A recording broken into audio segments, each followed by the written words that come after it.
Hi everyone, I'm Eric Patnodes and I'm on the Education Strategy team here at CDW.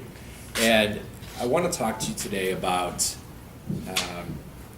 the lack of excitement in learning for students. I don't know how many people have ever wrote their own blog. Does anyone have their own blog or ever published content online? So when students publish their work online, they want it to be really, really good. They know that their friends, their family, and literally millions of people around the world can see it.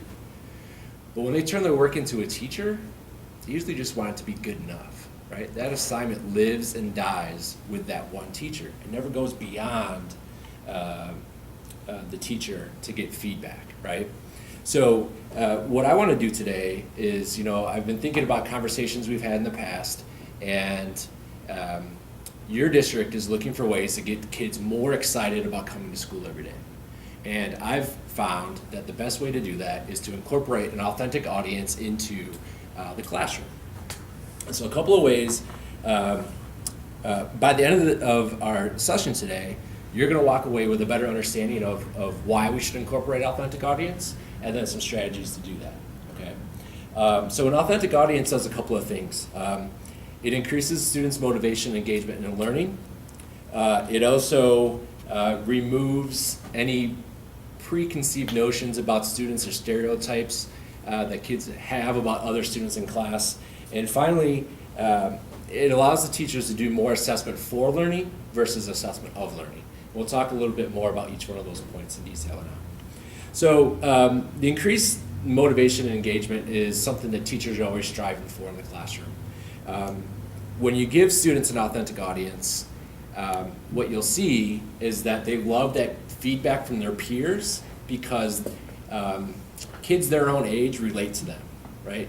A 16-year-old can relate to another 16-year-old. They're in the same phase of life, right? There are a lot of insecurities, and they're all into the same kind of things. And so when kids their own age give each other feedback and tell each other how they're doing, kids get extremely excited in getting that feedback from their peers.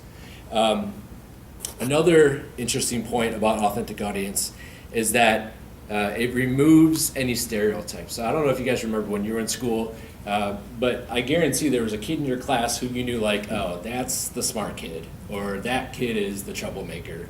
Or, like you're in school with some kids over and over and over, you get to know kind of like who these kids are, right? But when a student publishes their work online, those kids who are around the world reviewing this kid's work, they don't know anything about this kid. They don't know if they're cool. They don't know what they dress like. They don't know what they look like. And so they're not judging that student based on those preconceived notions. They're judging them on their ability to convey a message and write to that audience's expectations. You also see those shy kids in class, the kids who don't want to raise their hand and participate. Those kids thrive in this environment. Because they now have a voice and they can be heard, right? So the last part that I want to talk about with authentic audience is the idea of assessment for learning versus assessment of learning, okay? So what I mean by that is that when I give a chapter 3 test and Rachel, you get a C, and Jesse, you get a B, and Andrew gets an A, well, when chapter 3 test is over, we move on to chapter 4, and there's no more learning at that point, right?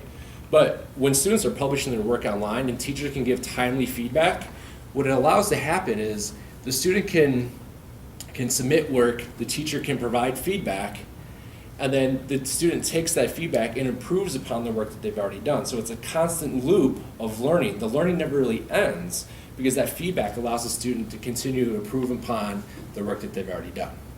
So I think a lot of what I've been saying today will really address those issues of your students not being excited about learning in the district, and having technology and allowing them to produce and publish their work online will increase their motivation, engagement, and learning. It'll help break down those barriers and give those shy students a voice, as well as give teachers more opportunities for assessments that will lead to more learning rather than just assessment of what has already happened in the past. So In order to best support your efforts going forward, I'd like to go ahead and set up a time right now that we could talk next week, and I could show you how to blog with students. I could show you some websites that you could use, and provide some examples of student products, so then you can share that with the rest of the teachers in your district and share this idea with them as well. Do you guys have any questions about any of the concept we covered? Yes. I thought everything was super informative. You mentioned why an authentic audience and how it enhances the learning experience. But I guess I'm just kind of confused on what an authentic audience really is. That's a great question. Yeah, no, you're right, and I didn't explicitly define that. So an authentic audience is typically one that chooses to participate. Okay. How do schools get that? Like, I'm legitimately asking because I'm in K-12. So that's something that we would talk about in the follow-up meeting, exactly like how to do this. But one example is there's a site called Quad Blogging, and what that does is every kid in my class have a blog, and then I sign them up for quadblogging.net, and it partners up my class with 3 other classrooms around the world. And then those 3 other classes commit to reading my students' blog posts and commenting on them for 1 week, and then that cycle rotates. Okay. That's cool. And so there's a lot of different things you can do. It's not just blogging.